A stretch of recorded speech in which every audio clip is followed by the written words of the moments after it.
When Michael Jordan's phone rang at 2:17 a.m., his dying brother was about to destroy everything he believed about himself. Larry had kept a terrible secret for 40 years, one that accidentally created the greatest basketball player who ever lived. The high school rejection that made Michael unstoppable? His own brother caused it. The pain that drove him to 6 championships? It was all based on a lie. What did Larry do when they were kids that changed Michael's entire life? And why? Did Michael's reaction to the truth break everyone's heart? The phone rang at 2:17 a.m. Michael Jordan rolled over in his king-sized bed, squinting at the bright screen in the darkness of his Chicago mansion. Most people would ignore a call this late. But Michael wasn't most people. He'd learned long ago that late-night calls usually meant trouble. The caller ID made his heart skip a beat. Larry. His younger brother never called this late. Larry was careful about Michael's sleep schedule, respectful of his privacy. In their 50-plus years as brothers, Larry had maybe called after midnight 3 times. Each time, something terrible had happened. Michael's hand trembled slightly as he swiped to answer. Larry? What's wrong? The voice that came through the phone was barely recognizable. It was shaky, broken, like Larry had been crying for hours. Mike, I need to tell you something. Something I should have told you 40 years ago. Michael sat up straight, instantly alert. His brother sounded desperate, scared in a way that made Michael's chest tighten with worry. What is it? Are you okay? Where are you? I'm at home. I'm not okay, Mike. I haven't been okay for a long time. Michael swung his legs over the side of the bed, his mind racing. Larry had been battling cancer for months, but he'd been private about it. He always said he was fine, that the treatments were working. But this voice didn't sound like someone who was fine. Talk to me, Larry. What's going on? There was a long pause. Michael could hear his brother's labored breathing, like he was struggling to find the words. Remember when we were kids? That summer when you were 15 and I was 13? When you got cut from the varsity basketball team at Laney High? Michael's blood turned cold. Of course he remembered. That day had changed everything. The rejection that Coach Herring delivered had crushed his teenage heart, but also ignited a fire that burned for the rest of his career. Every championship, every record, every moment of greatness could be traced back to that painful afternoon when his name wasn't on the varsity roster. Of course I remember. Why are you bringing this up now? Another pause. This one longer, more painful. Mike, there's something about that day I never told you. Something I've carried for 40 years. It's eating me alive, brother. I can't take it anymore. Michael's mind raced. What could Larry possibly know about that day that he hadn't shared? They'd talked about it countless times over the years. Larry had been there to comfort him, to encourage him to keep trying. His little brother had been his biggest supporter through that difficult time. What are you talking about, Larry? Larry's voice cracked. I can't do this. Over the phone. Can you come over? Please? I know it's late, but I need to see you. I need to look you in the eyes when I tell you. Michael was already reaching for his clothes. I'll be there in 20 minutes. Mike, wait. Larry's voice was urgent now. Before you come over, I need you to know something else. I'm dying, Mike. The cancer spread faster than the doctors expected. I have maybe 2 weeks left. 3 at most. The phone slipped from Michael's hand and clattered onto the hardwood floor. He stared at it for a moment, his brother's voice calling his name from the speaker. 2 weeks? Larry was dying in 2 weeks? Michael picked up the phone with shaking hands. Larry? Larry, are you there? I'm here, Mike. 2 weeks? The doctors said 2 weeks. Maybe less. That's why I'm calling. That's why I can't wait anymore. I need you to know the truth before I'm gone. About that day. About what really happened when you got cut from the team. Michael's legs felt weak. He sat back down on the bed, trying to process what his brother was telling him. Larry was dying. Larry had a secret about the worst day of his teenage life. And somehow, these two things were connected. What truth, Larry? What are you talking about? I can't tell you over the phone. I've tried to say the words, but they won't come out. I need to see your face. I need to show you something. Something I've kept hidden all these years. Michael's heart pounded. His brother was dying and had called him at 2 a.m. to reveal some secret about the day that shaped his entire life. Nothing made sense, but everything felt urgent. I'm coming over right now. Thank you, Mike. And Michael? Yeah, I'm sorry. For everything. For waiting so long to tell you. For being a coward. Larry's voice broke completely. For what? I did to you. The line went quiet except for the sound of Larry crying. Michael had heard his brother cry before, but never like this. This was the sound of a man carrying unbearable weight. Larry, whatever it is, we'll figure it out. We're brothers. We'll get through this together. I don't know if you'll still want to be my brother after you hear what I have to say. That's impossible. You're my family. Nothing changes that. I hope you still feel that way in an hour. Michael grabbed his keys and headed for the door. I'll be there soon. Try to stay calm, okay? Okay. Mike, yeah. I love you. I've always loved you. Even when I made the worst mistake of my life. I need you to remember that. I love you too, Larry. I'll be right there. Michael hung up and ran to his car. As he drove through the empty Chicago streets, his mind raced with questions. What secret could Larry have kept for 40 years? What did it have to do with getting cut from the basketball team? And why was he so scared to tell him? The more Michael thought about it, the more worried he became. His brother was dying, and he was terrified of some secret from their childhood. What could possibly be so bad that Larry had carried it for 4 decades? As Michael pulled into Larry's apartment complex, he realized he was about to find out. His brother was waiting for him with a truth that would change everything. And somehow, Michael knew that after tonight, nothing would ever be the same. He took a deep breath and walked toward his brother's door, not knowing that the next hour would rewrite the story of his entire life. Michael stood outside Larry's apartment door for a moment, his hand frozen inches from the wood. He could hear movement inside, slow, careful footsteps. His brother was sick, dying, and about to reveal something that had haunted him for 40 years. The door opened before Michael could knock. Larry looked terrible. His face was gaunt, his cheeks hollow. He'd lost at least 30 pounds since Michael had seen him last month. The cancer was winning, and it showed in every line of his tired face. Thanks for coming, Larry whispered, stepping aside to let Michael in. The apartment was small but neat. Photos covered every surface. Family pictures, shots of Michael's career, images of their parents who had died years ago. It was like a museum of their shared history, and Michael had never noticed how much of it centered around him. Larry, you look dying? Yeah, I know. Larry managed a weak smile. The doctors were being generous when they said 2 weeks. It might be less. Michael's throat tightened. His little brother, the kid who used to follow him everywhere, was fading away. But that wasn't why Larry had called him here. Sit down. Mike, please. They settled on Larry's old couch, the same one he'd had for 15 years. Michael remembered watching Bulls games on this couch, celebrating championships, sharing memories. Now it felt like a place where everything would change. You said you had something to tell me about the day I got cut from varsity. Larry nodded, his hands shaking slightly. Before I tell you, I need you to remember something. We were just kids. Back then, I was 13, you were 15. Kids make mistakes. Terrible mistakes. What kind of mistake? Larry stood up slowly and walked to a bookshelf. He pulled down an old shoebox, the kind their mother used to store photos in. His hands trembled as he carried it back to the couch. Do you remember how close we were back then? How we did everything together? Michael smiled despite his worry. Of course. You were my shadow. Mom used to joke that you were my biggest fan. I was your biggest fan. But I was also Larry's voice cracked. I was so jealous of you, Mike. So jealous it made me sick. Jealous? Of what? Of everything. You were taller, stronger, better at sports. Mom and Dad talked about your games all the time. When we went to family dinners, everyone asked about your basketball. I felt invisible. Michael had never known this. Larry had always seemed happy, supportive, proud of his older brother's success. I never knew you felt that way. I hid it well. But that summer, when you were trying out for varsity, it got worse. You were so confident, so sure you'd make the team. You talked about nothing else. And I snapped. Larry opened the shoebox with shaking hands. Inside were newspaper clippings, old photos, and what looked like a letter. The paper was yellowed with age, folded and refolded many times. The day before Coach Herring announced the team, I did something terrible, something I've regretted every single day since. Michael's heart pounded. What did you do? Larry pulled out the letter with trembling fingers. Michael could see his father's letterhead at the top, but the handwriting looked strange, like someone had been trying to copy it. I wrote a letter to Coach Herring. I pretended it was from Dad. Michael's blood turned cold. You what? I forged Dad's signature.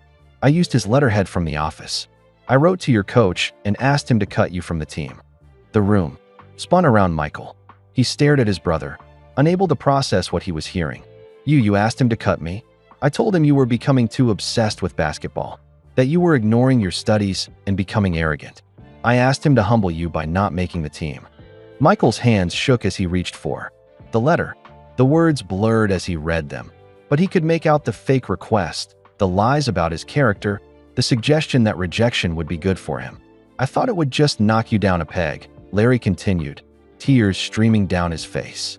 "I thought you'd still make the team, but maybe you'd appreciate it more. I never thought he'd actually cut you. But he did cut me." Michael's voice was barely a whisper. "He did.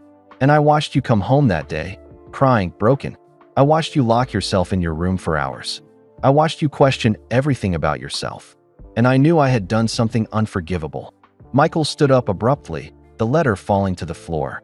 He walked to the window, staring out at the dark street. His entire life had been built on a lie.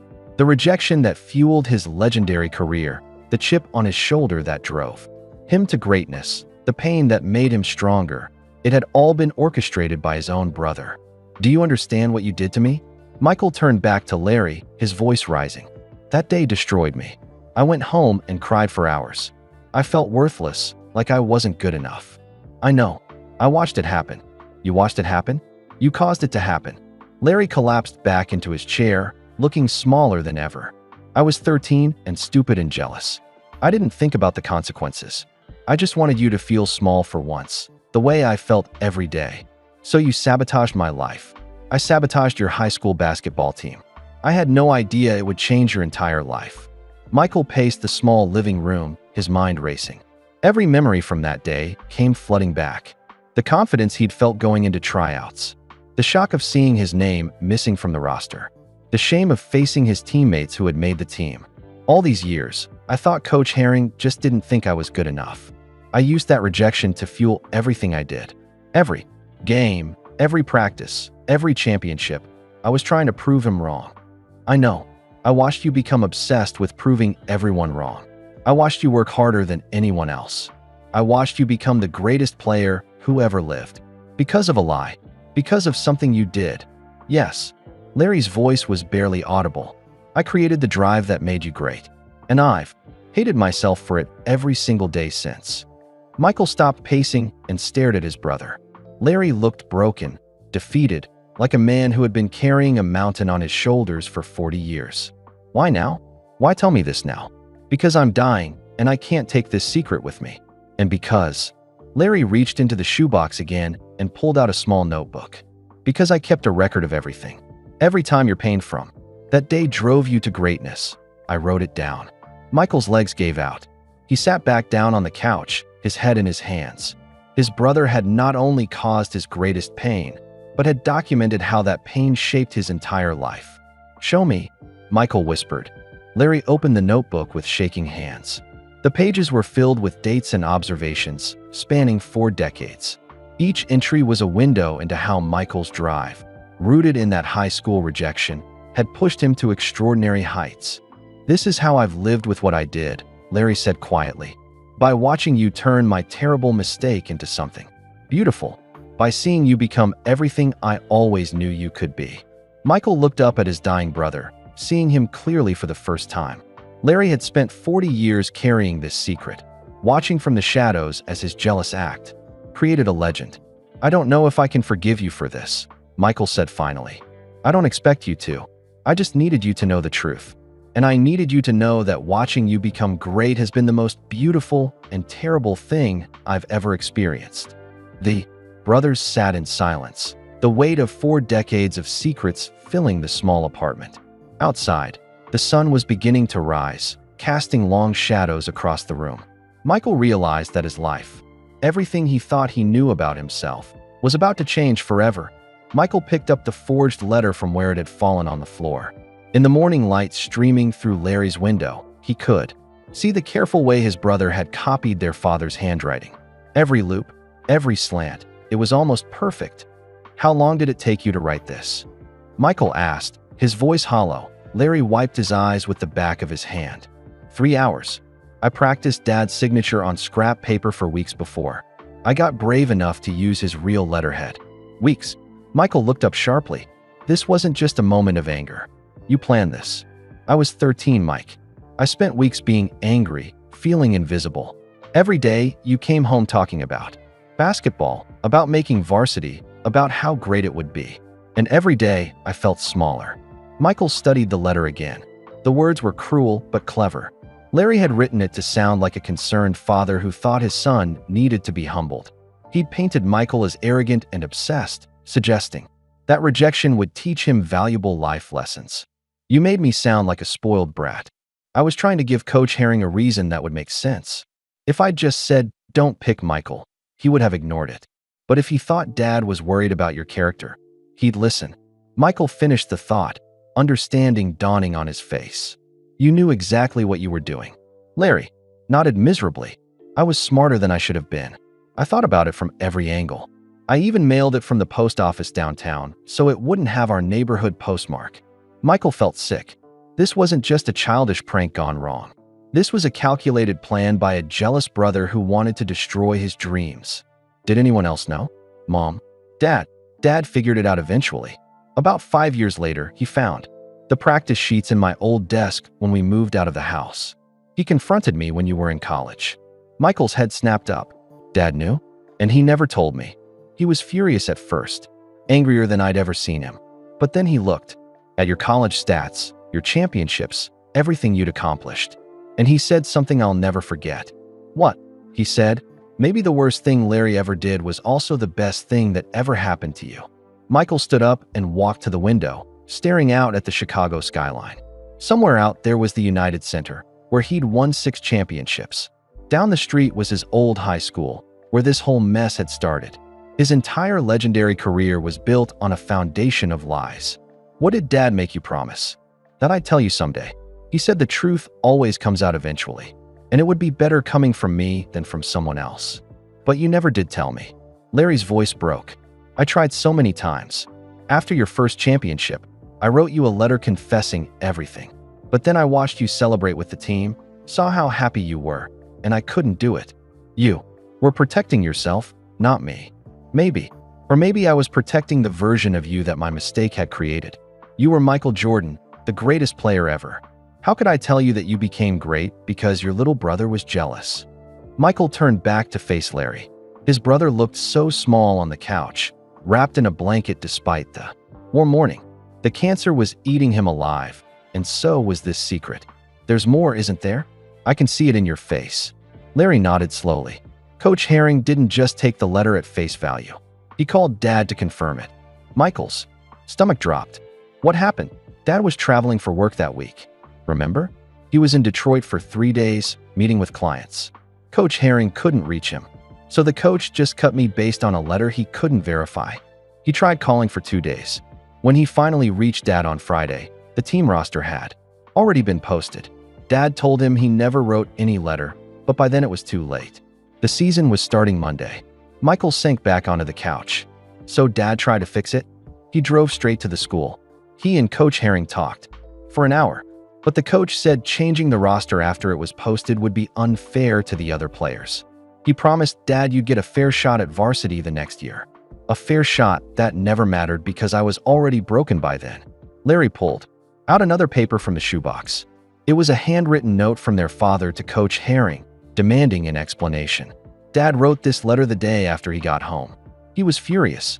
He threatened to go to the principal, to the school board. He wanted justice for you. Michael read his father's angry words, feeling the love and protection in every line. His dad had fought for him, just like he'd always fought for his kids. What stopped him? You did. What do you mean? Larry's eyes filled with tears again. You came home that Friday and told Dad you didn't want to make a big deal about being cut. You said you'd prove yourself next year. You said the rejection made you hungry to work harder. Michael remembered that conversation. He'd been embarrassed, hurt, but determined not to look like a winner. He'd told his father he could handle it. Dad realized that fighting the decision might hurt you more than help you. You were already turning the pain into motivation. He didn't want to take that away from you. So he let it go. He let it go. But he never forgot. And he never forgave me. Michael looked at his dying brother with new eyes. Larry had spent 40 years carrying not just his own guilt, but their father's disappointment too. Dad was cold to you after that, wasn't he? He wasn't mean. He still loved me. But things changed between us. He looked at me differently. Like, he wasn't sure who I really was. Because you'd shown him who you really were. A kid capable of destroying his brother's dreams. Larry flinched at the harsh words, but he didn't deny them. Yes, that's exactly who I was. And that's who you've been living with all these years. Every single day, every time you won a game, broke a record, won a championship, I felt pride and guilt at the same time. Pride because you were my brother. Guilt because I knew I'd helped create the drive that made it possible. Michael stood up again, pacing the small room. His entire identity was crumbling. The rejection that had defined him, the chip on his shoulder, that made him unstoppable, the fire that burned in him for 2 decades. It was all based on his brother's jealousy. Do you know what the worst part is, Larry? What? I thank God for that rejection. I actually got on my knees and thanked God for making me stronger through adversity. I thought it was divine intervention, preparing me for greatness. Larry's face crumpled. I'm so sorry, Mike. I'm so sorry for all of it. But you're not sorry for my success, are you? You're not sorry that I became great. Larry was quiet for a long moment. No, he whispered finally. I can't be sorry for that. Watching you become the greatest player who ever lived has been the honor of my lifetime. Even knowing it started with my terrible mistake. Michael stopped pacing and stared at his brother. So you'd do it again? Knowing what you know now. Larry looked up with tears streaming down his face. That's the question. That's tortured me for 40 years, Mike. And I honestly don't know the answer. The brothers sat in the growing daylight, surrounded by the evidence of a secret that had shaped both their lives. Outside, Chicago was waking up. People were starting their days, going to work, living normal lives. But inside this small apartment, 2 brothers were confronting a truth that would change everything they thought they knew about love, family, and the price of greatness. Michael picked up Larry's notebook and opened it to the first page. The entry was dated just 1 week after he'd been cut from varsity. Read it to me, Michael said quietly. I want to hear what you wrote. Larry's voice shook as he read. Mike worked out for 4 hours today. He shot 500 free throws, then ran. Sprints until he threw up.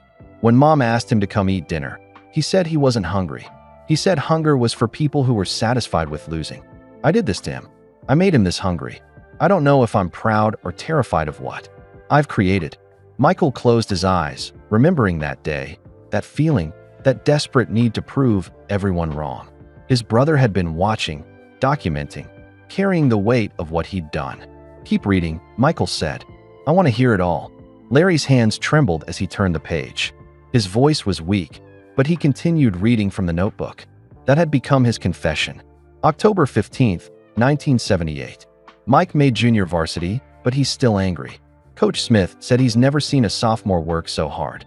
Mike stays after every practice, shooting until the janitor kicks him out. When I asked him why he pushes himself so hard, he said, I'm never going to let anyone tell me I'm not good. Enough again. I created this monster. I created this drive. I don't know if I should be proud or ashamed. Michael's chest tightened. He remembered that version of himself. Angry, desperate, fueled by rejection. Keep going. November 3rd, 1978. Mike scored 35 points against Wilmington High. After the game, some college scouts talked to him. When we got home, he told me he played every possession like he was still trying to make varsity.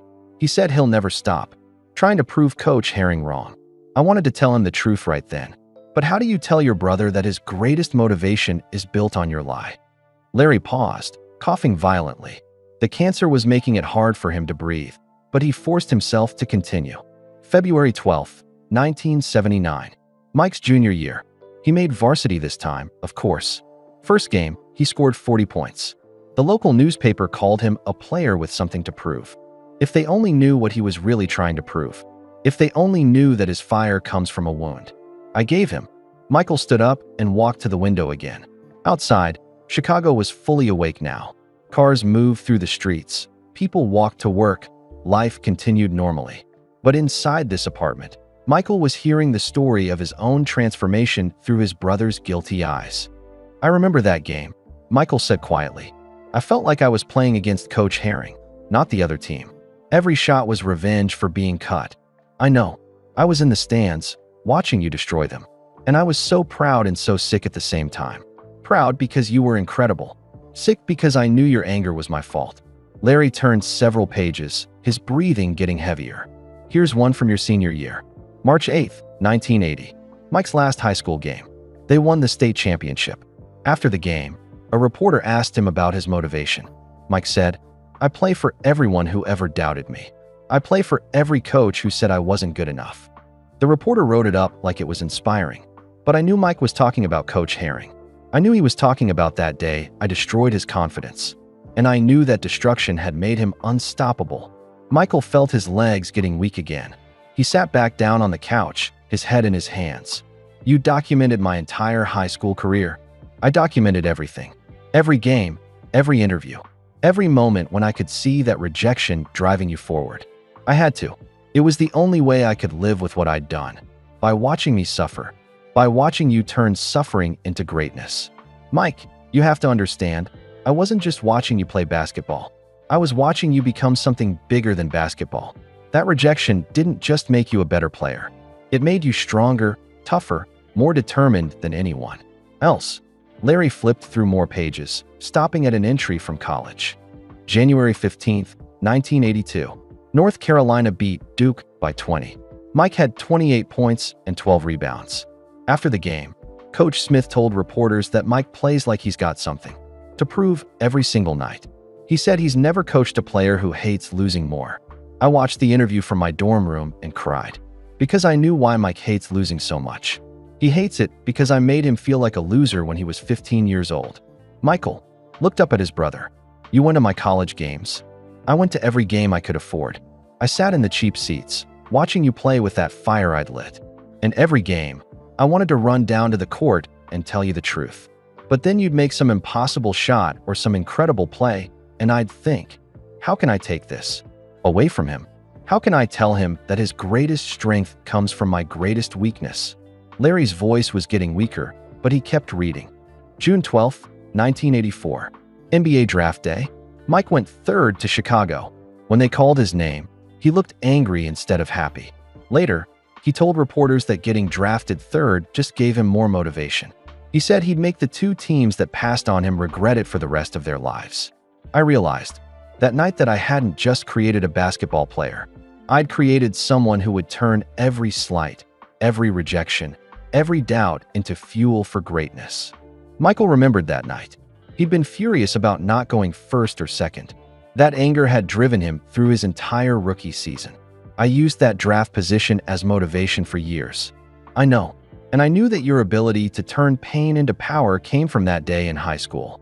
It came from learning how to be hurt and still fight back. It came from the lesson I accidentally taught you when I was 13 years old. Larry turned to a page from 1991, his first championship year. June 12th, 1991. Mike won his first NBA championship. During the celebration, he broke down crying. He said in interviews that he was thinking about everyone who ever doubted him, everyone who said he couldn't win the big one. I knew he was thinking about Coach Herring. I knew he was thinking about that day he got cut.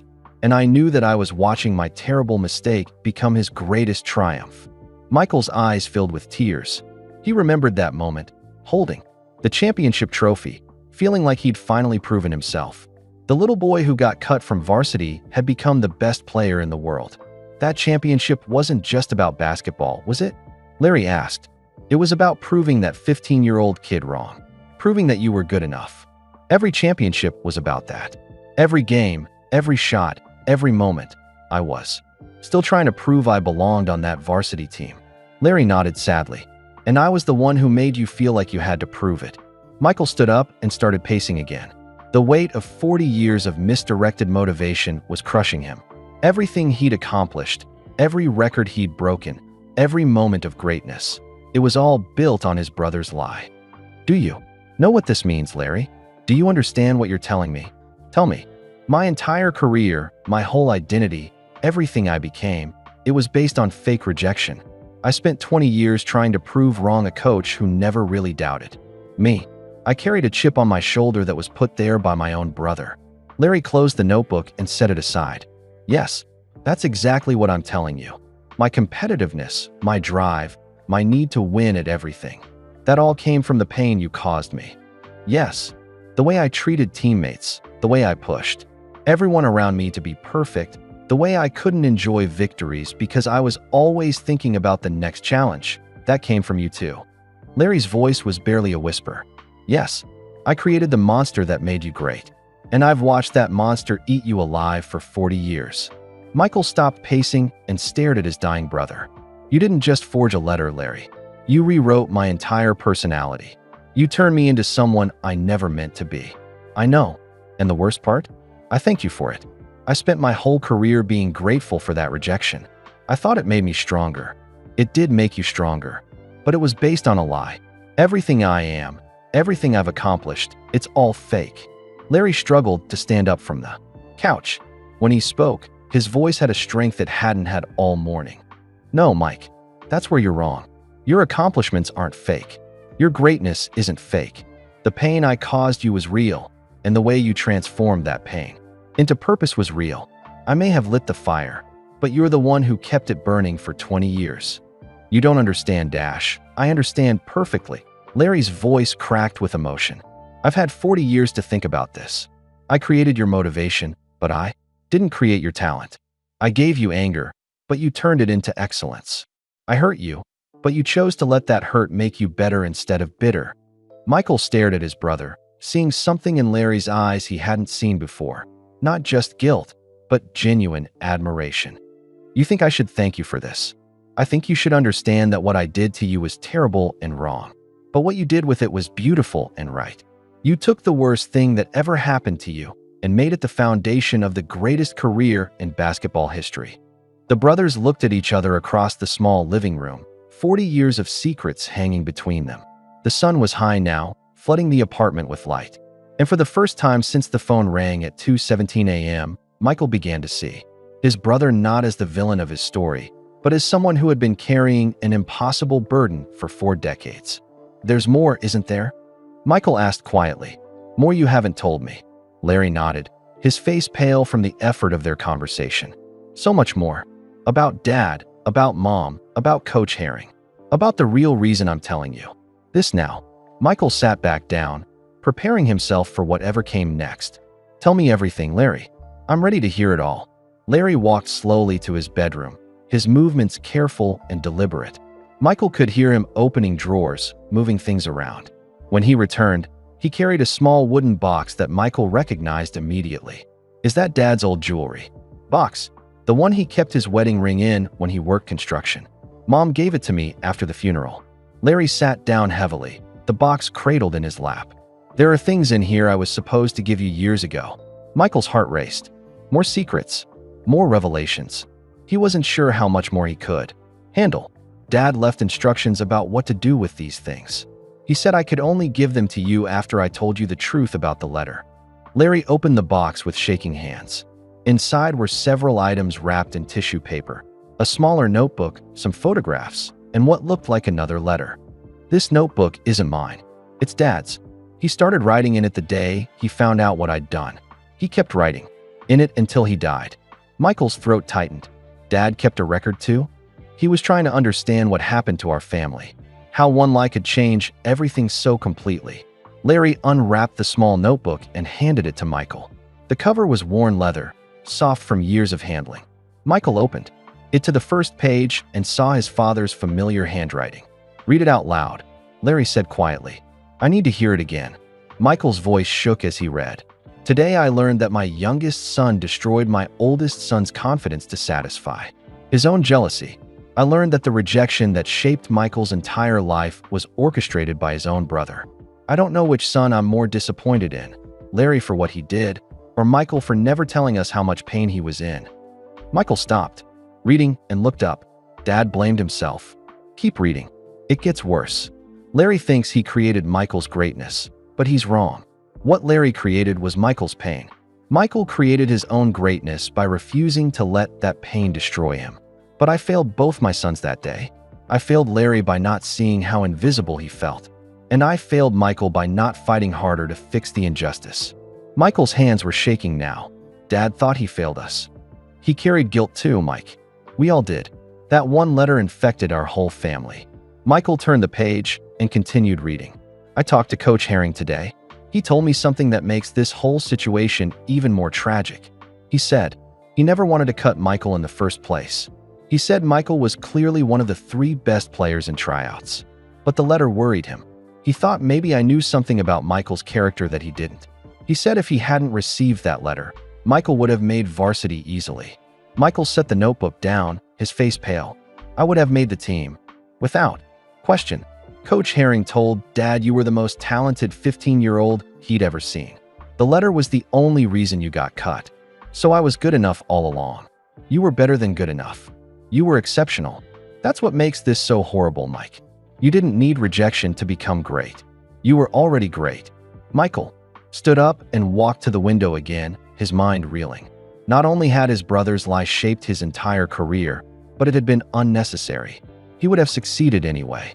There's more, Larry said softly. Dad wrote about the effects on our whole family. Michael returned to the notebook, finding strength in his father's words even as they broke his heart. Larry has become a different child since sending that letter. He's quiet, withdrawn, consumed by guilt. He watches Michael obsessively, documenting every practice, every game, every moment when Michael's drive pushes him to excel. It's like Larry is trying to justify what he did by proving it led to something good. But I can see it's eating him alive. Dad was watching you watch me. Larry nodded. He knew I was documenting everything. He knew I was torturing myself by tracking how my mistakes shaped your life. Michael continued reading. Michael has become someone I barely recognize. The rejection changed him from a confident, happy teenager into someone driven by constant need to prove himself. He works harder than any kid should have to work. He pushes himself until he's exhausted, then pushes harder. Yesterday, I found him in the backyard at midnight, shooting baskets in the dark. When I asked him why, he said he was making sure he'd never disappoint anyone again. I remember that night, Michael whispered. I couldn't sleep. I kept thinking about Coach Herring, about proving him wrong. Dad watched it all happen. He watched you change from a kid who loved basketball into someone who needed basketball to feel worthy. Michael turned several pages, finding entries from his college years. Michael called today to tell us about winning the national championship. He should have been celebrating, but he sounded angry instead of happy. He said it felt good to prove all the doubters wrong. I wanted to tell him there never were any real doubters, just one jealous brother with a pen and some letterhead. But how do you take away someone's greatest motivation? How do you tell them their fire was built on lies? Dad wanted to tell me so many times, but he was afraid it would destroy you. He was afraid that learning the truth would take away your drive, your edge, everything that made you special. Michael found an entry from 1991, the year of his first NBA championship. Watched Michael win his first championship tonight. When they interviewed him, he dedicated the victory to everyone who ever doubted him. My heart broke watching my son celebrate a triumph built on a foundation of deception. He's the greatest player in the world, but he became great for all the wrong reasons. And Larry and I are the only ones who know it. Dad felt guilty about my success. He felt guilty about how you achieved it. He was proud of what you accomplished, but heartbroken about why you felt you had to accomplish it. Larry reached into the box and pulled out a photograph. It showed the 3 of them, Michael, Larry, and their father, taken on the day Michael graduated from high school. Look at our faces in this picture, Larry said. Michael studied the photo. He looked confident but intense, even at 18. Larry looked uncomfortable, guilty, and their father looked sad, like he was carrying a heavy burden. Dad knew that day that both his sons were in pain. You were in pain from rejection you didn't deserve. I was in pain from guilt I couldn't escape. And he was in pain because he couldn't fix either of us. Michael set the photo aside and picked up the last item from the box, another letter, this one addressed to him in his father's handwriting. What's this? Dad's final letter to you. He finished it the week before he died. He gave it to me with instructions to give it to you only after I told you everything. Michael's hands trembled as he held the letter. His father had been gone for 10 years, but holding his final words felt like having him in the room. Should I read it now? That's up to you. But Mike, once you read it, there's no going back. Dad's letter changes everything. It reveals the final piece of this puzzle. Michael looked at the sealed envelope, his father's careful handwriting spelling out his name. Inside was the last secret, The final truth about the lie that had shaped his life. What does it say, Larry? Just tell me. Larry's eyes filled with tears. It says that you weren't the only one who got hurt that day. It says that Coach Herring carried guilt about cutting you for the rest of his career. It says that Mom knew something was wrong but never knew what. And it says, Larry paused, struggling to continue. What? It says what? It says that despite everything that happened, despite all the pain and lies and guilt, Dad was proud of both of us. Proud of you for turning rejection into greatness. And proud of me for finally finding the courage to tell you the truth. Michael stared at the letter in his hands. His father's final words, waiting to be read. The last piece of a 40-year-old puzzle that had defined his entire life. He forgave us, Michael said quietly. He forgave us. But the question is, Mike, can you forgive me? Michael looked at his dying brother, seeing not the jealous 13-year-old who had written a terrible letter, but the man who had carried the weight of that mistake for 4 decades. Larry had watched every game, documented every achievement, lived with the knowledge that he had accidentally created a legend. I don't know yet, Michael said honestly, but I want to try. Larry nodded, tears streaming down his face. That's all I can ask for. Michael carefully opened their father's letter, preparing to read the final truth about the day that changed everything. Michael unfolded the letter with trembling hands. His father's handwriting was weaker than usual, shakier, written during his final illness. The date at the top was just 2 weeks before his death. My dearest Michael, he read aloud, his voice catching. If you are reading this, Larry has finally found the courage to tell you about the letter. I have waited 10 years for this day, carrying secrets that were not mine to keep. Larry watched his brother's face, seeing the pain and confusion there. Keep reading, Mike. You will be angry when you learn what Larry did.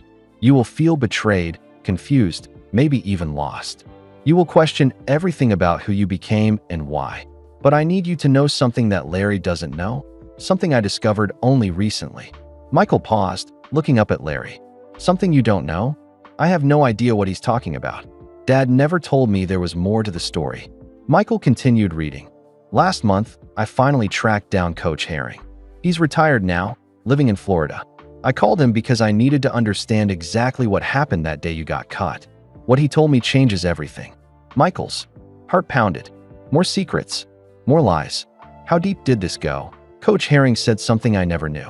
When he received Larry's letter, he didn't just call me to verify it. He also called 3 other coaches who knew you. He called your middle school coach, your AAU coach, and the high school JV coach. He wanted character references. What did they say? Every single one of them told him the same thing, that you were not only talented, but one of the most respectful, hard-working young men they'd ever coached. They said the letter didn't sound like the Michael Jordan they knew. Michael set the letter down, his hands shaking. So Coach Herring knew the letter was probably fake. Keep reading, Larry urged. There's more. Coach Herring told me that he almost threw the letter away. But then something happened that changed his mind. The day before he was supposed to post the varsity roster, he got a visit from someone else. Someone who convinced him that cutting you might actually be the right thing to do. Michael's blood ran cold. Someone else was involved? Who? Larry asked, his face pale. Who else knew about the letter? Michael continued reading, his father's words revealing a truth neither brother had imagined. The person who visited Coach Herring was me, Michael, your own father. The letter slipped from Michael's hands and fluttered to the floor. He stared at Larry in shock, then bent to pick it up again. Dad went to Coach Herring. I don't understand. Larry whispered.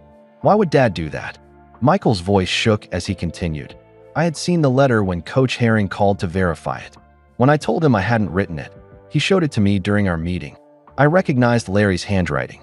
Immediately, I knew my 13-year-old son had forged my signature to hurt his brother. Dad knew right away that you wrote it. Apparently so, but he didn't stop it. I was furious with Larry, but I was also concerned about you, Michael. You had been so confident about making varsity. Maybe too confident. I had watched you become cocky, dismissive of teammates who weren't as talented. I had seen you roll your eyes when coaches gave you advice. The letter was a lie, but maybe the message wasn't. Entirely wrong. Michael stood up abruptly, anger flashing in his eyes. Dad thought I needed to be humbled, so I made a decision that I have regretted every day since. I told Coach Herring not to investigate the letter further. I told him that maybe being cut would teach you important lessons about respect, hard work, and humility. The room fell completely silent. Both brothers stared at the letter in Michael's hands. "Dad, let it happen," Michael said, his voice hollow. He knew Larry forged the letter, and he let me get cut anyway. I convinced Coach Herring that rejection might be good for your character. I thought it would knock you down a peg, make you appreciate basketball more. I thought you'd bounce back stronger and more humble. Michael crumpled the letter in his fist, rage building in his chest. So this wasn't just Larry's fault. Dad was part of it too. I never imagined it would break you the way it did. I never imagined you would carry that rejection for the rest of your life. I thought you'd be sad for a few days, then work harder and make the team the next year. But that's not what happened, Michael said through gritted teeth. What happened? Instead was that I watched my confident son become an angry son. I watched you turn pain into obsession. I watched you work yourself to exhaustion trying to prove everyone wrong. And I realized that I had made a terrible mistake. Larry reached for his brother's arm. "Mike, Dad was trying to help you." Michael jerked away. "Help me?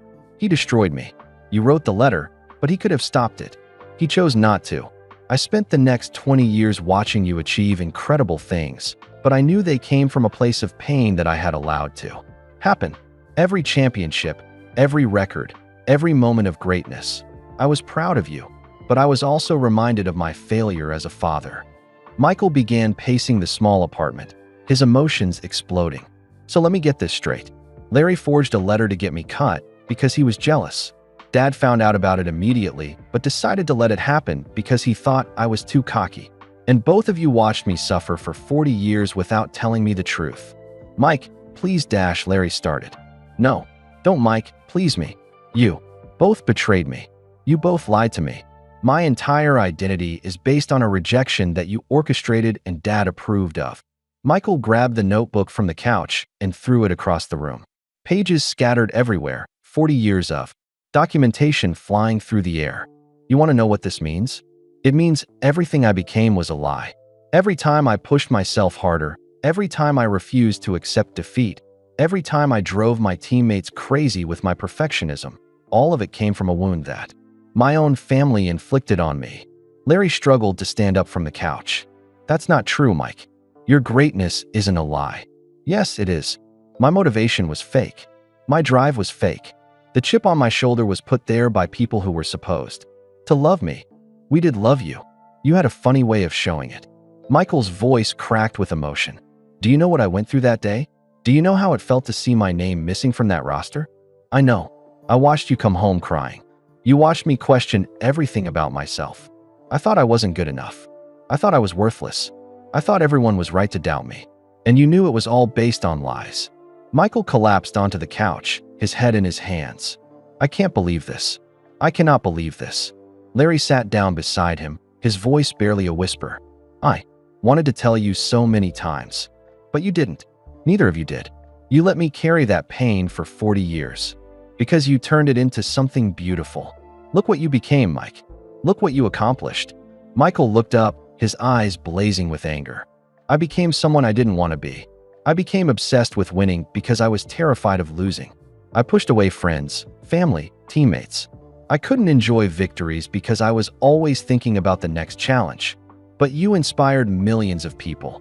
At what cost? I sacrificed relationships. I sacrificed happiness. I sacrificed my peace of mind. All to prove wrong people who never really doubted me in the first place." Larry's eyes filled with tears. "I'm sorry, Mike. I'm so sorry for all of it. Sorry doesn't fix 40 years of living. A lie, Larry. Sorry doesn't give me back the person I could have been if you hadn't destroyed my confidence. Maybe not, but your accomplishments are still real. Your greatness is still real, built on a foundation of deception." Michael stood up again, pacing frantically. "Everything I thought I knew about myself is wrong. The rejection that motivated me was fake. The doubt that drove me was manufactured by my own family." "Mike, please listen to me," Larry pleaded. "Yes, I wrote the letter. Yes, Dad let it happen. But what you did with that pain was your choice. You could have become bitter, angry, destructive. Instead, you became the greatest player who ever lived because I thought I had to. Because I thought the whole world was against me. Because you made me believe I wasn't good enough. The brothers stared at each other across the wreckage of their relationship. 40 years of love built on lies. 40 years of success built on manufactured pain. "I don't know if I can forgive either of you," Michael said finally. "I don't know if I can forgive Dad for letting it happen, or you for making it happen. I understand. I don't deserve your forgiveness." "No, you don't. But you know what the worst part is, Larry?" "What?" "Part of me wants to thank you. Part of me is grateful for what I became, even though it was built on lies. And that makes me hate myself as much as I hate what you did." Larry reached out tentatively and touched his brother's arm. "You don't have to hate yourself, Mike. You don't have to hate anyone. What happened was wrong, but what you became was right." Michael looked at his dying brother, seeing the 13-year-old boy who had made a terrible mistake, the man who had carried impossible guilt, and the brother who had loved him enough to finally tell the truth. "I need time," Michael said quietly. "I need time to process all of this. I don't have much time left. I know, but I can't just flip a switch and forgive 40 years of deception, even if you are dying." Larry nodded, understanding. "I just needed you to know the truth. All of it. Even the parts that make me look worse. There's more." Larry's face crumpled. "There's always more, Mike. There's always one more secret, one more layer of pain. That's what lies do. They multiply. They create more lies to cover the original lie." Michael sat back down, exhausted by the emotional roller coaster. Tell me everything. I can't take any more surprises." Larry reached into the shoebox one more time, pulling out the final item, a medical report dated 40 years ago. "This is the last secret, Mike. The one that explains everything else. The one that might help you understand why a 13-year-old boy would do something so terrible to the brother he loved." Michael took the report, seeing his brother's name at the top. It was a psychological evaluation from Dr. Sarah Chun, dated just 3 months after the forged letter was sent. "What is this?" "The proof that I wasn't just jealous, Mike. The proof that I was sick." Michael stared at the medical report in his hands. The paper was yellowed with age, but the words were still clear.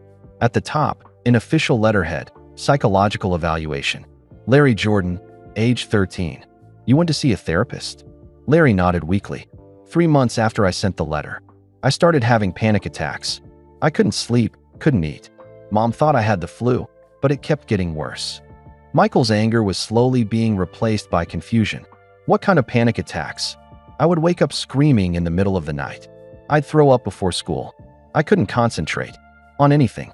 Mom finally took me to see Dr. Chun." Michael began reading the report aloud. "Patient presents with severe anxiety, depression, and guilt-related trauma. Larry reports engaging in a deceptive act against his older brother approximately 3 months ago. He appears to be experiencing significant psychological distress as a result. You were having a breakdown. I couldn't handle what I'd done to you, Mike. Watching you come home crying that day, seeing how broken you were, it destroyed me. But I was too scared to tell anyone the truth." Michael continued reading. Larry describes feeling invisible in his family dynamic. He reports that his older brother receives most of the attention and praise from parents and extended family. Patient feels inadequate and forgotten, leading to resentment and acting out behavior. Dr. Chun said I was suffering from what she called sibling shadow syndrome. "I felt like I didn't exist when you were around." Michael looked up from the report. "I never knew you felt that way. How could you know? You were 15 and focused on your own life. But every family dinner, every school event, every conversation, it was always about Michael's basketball games, Michael's grades, Michael's future. I felt like a ghost in my own family." Michael returned to the evaluation. Patient admits to forging a letter from his father to his brother's basketball coach, requesting that his brother be removed from consideration for the team. When asked why, Patient breaks down crying and states, "I wanted him to feel small like me. I wanted him to know what it felt like to be nothing." The words hit Michael like a punch to the stomach. Larry hadn't just been jealous, he'd been drowning in feelings of worthlessness. "You felt like nothing." Larry's voice was barely a whisper. "Every single day, you were everything I wanted to be. Tall, strong, confident, talented. Everyone loved you. And I was just Larry, Michael Jordan's little brother. But Mom and Dad loved you too. They loved me, but they were excited about you. There's a difference, Mike. They loved me like parents love a normal kid. But they were thrilled about you like people are thrilled about a miracle." Michael felt a sharp pain in his chest.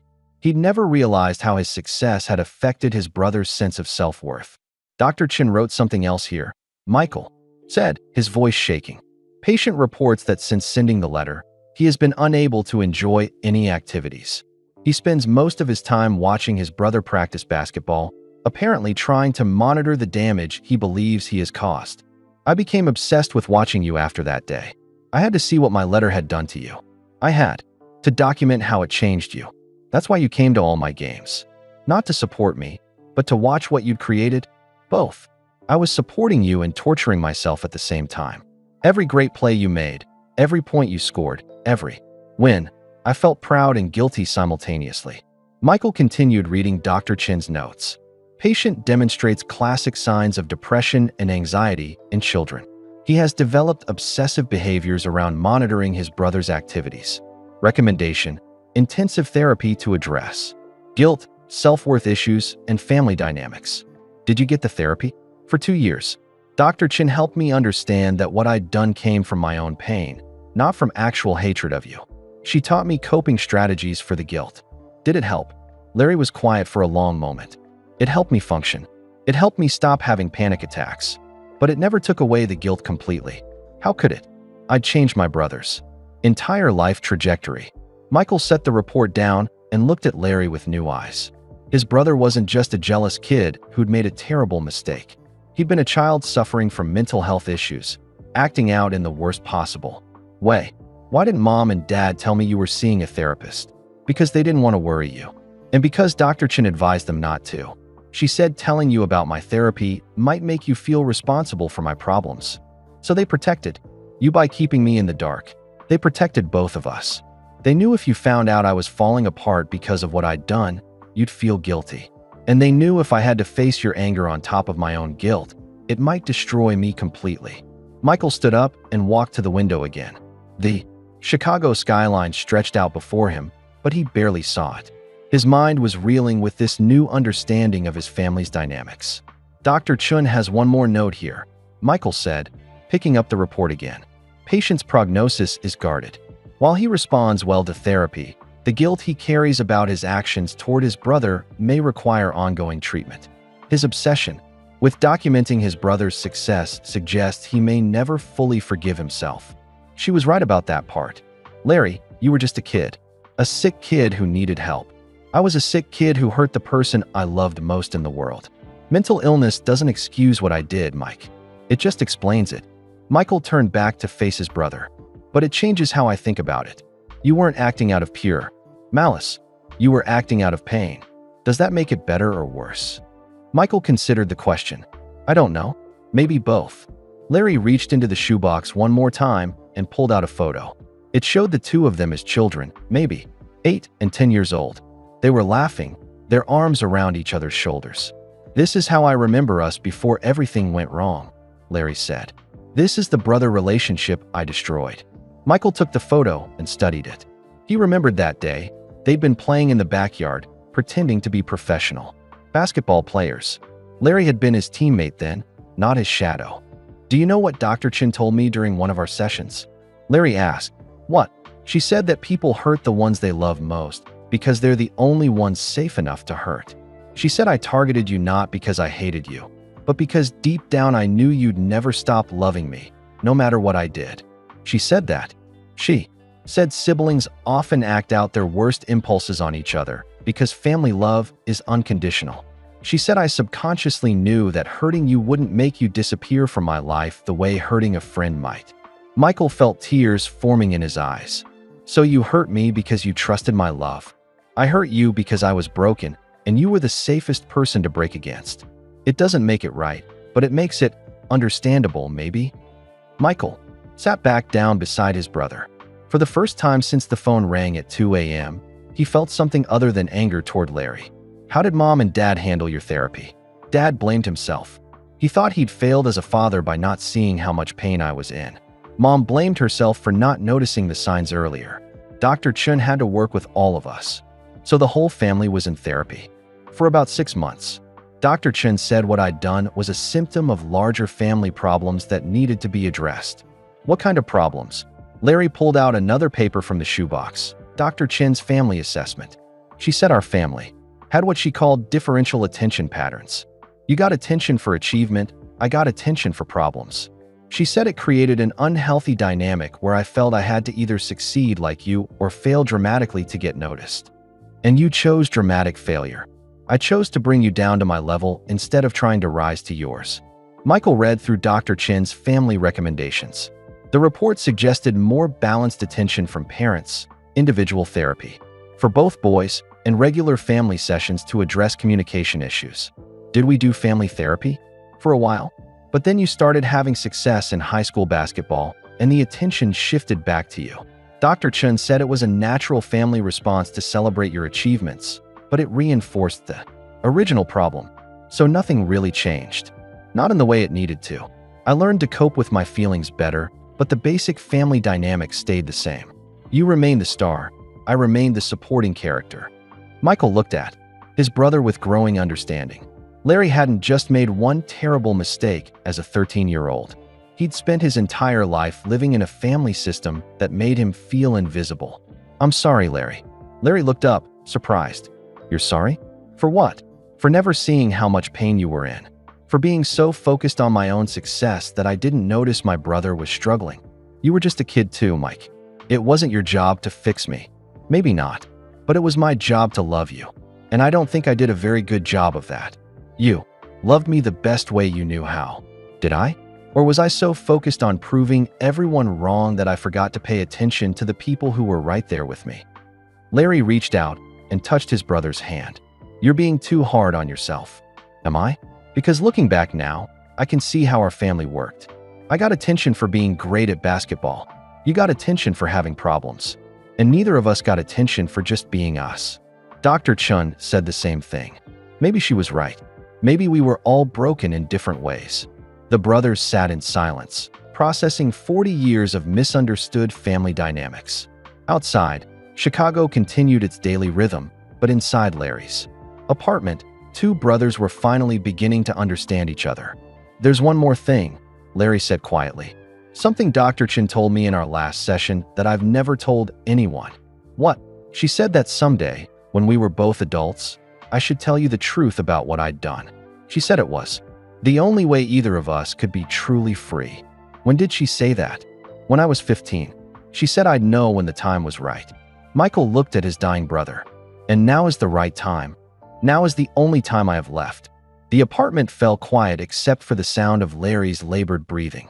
Michael sat beside his dying brother, holding the psychological report that had changed everything. The anger that had burned so hot just an hour ago was slowly transforming into something else. Understanding, sadness, and maybe the beginning of forgiveness. You know what the strangest part is? Michael said finally. What? I don't know who. I would have been without that rejection. Maybe I would have been happier. Maybe I would have been ordinary. I honestly don't know which scares me more.